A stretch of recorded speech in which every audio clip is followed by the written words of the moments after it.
On April 13th and 14th, Ohio State hosted the Multiple Perspectives Conference, which included panels on accessibility in academics and perspectives from disabled students. I think one thing that's great about this conference is it helps to break down the barrier of accessibility feeling isolating.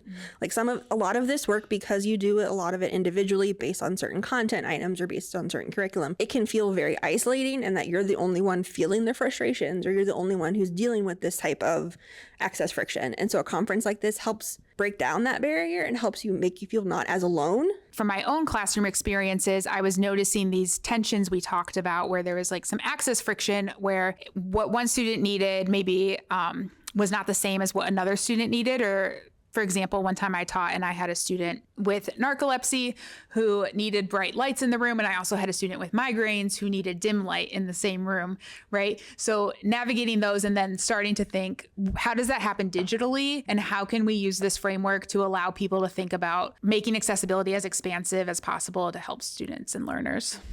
It's incredibly important. I think too often people just hear disability and they're like, oh, I know what that means, and they don't really think about it. And then you have a panel like this where we have multiple different types of disability, and you have people with all different stories, different ages, different experiences, and yet we all fit under this umbrella term. And I think it really not only shows you the diversity, but also lets you know you're not alone. Like, I'm surrounded by this great community right now, and I never met these people before today. So I think there's something really cool about that. If you're serving a certain population, it's important to ask their opinions on things, see if they're doing a good job. So I think that's really the big thing, is just like, if you're serving a specific population, you should listen to them and see if you need to make changes. It was a really good experience. It's always interesting to hear from other students who have similar challenges as I do, just because, like, as was pointed out in the panel, there aren't a lot of opportunities to engage with other students with disabilities. So having us all together in one room talking about our experiences, it's really, really interesting, and it adds a lot of perspective, because I think that, like was also talked about in the panel, it can be really easy for students to feel isolated. So it was really cool for me to hear from other people, and I would absolutely recommend it to other people with disabilities. I would hope that they would have a similar experience as I did.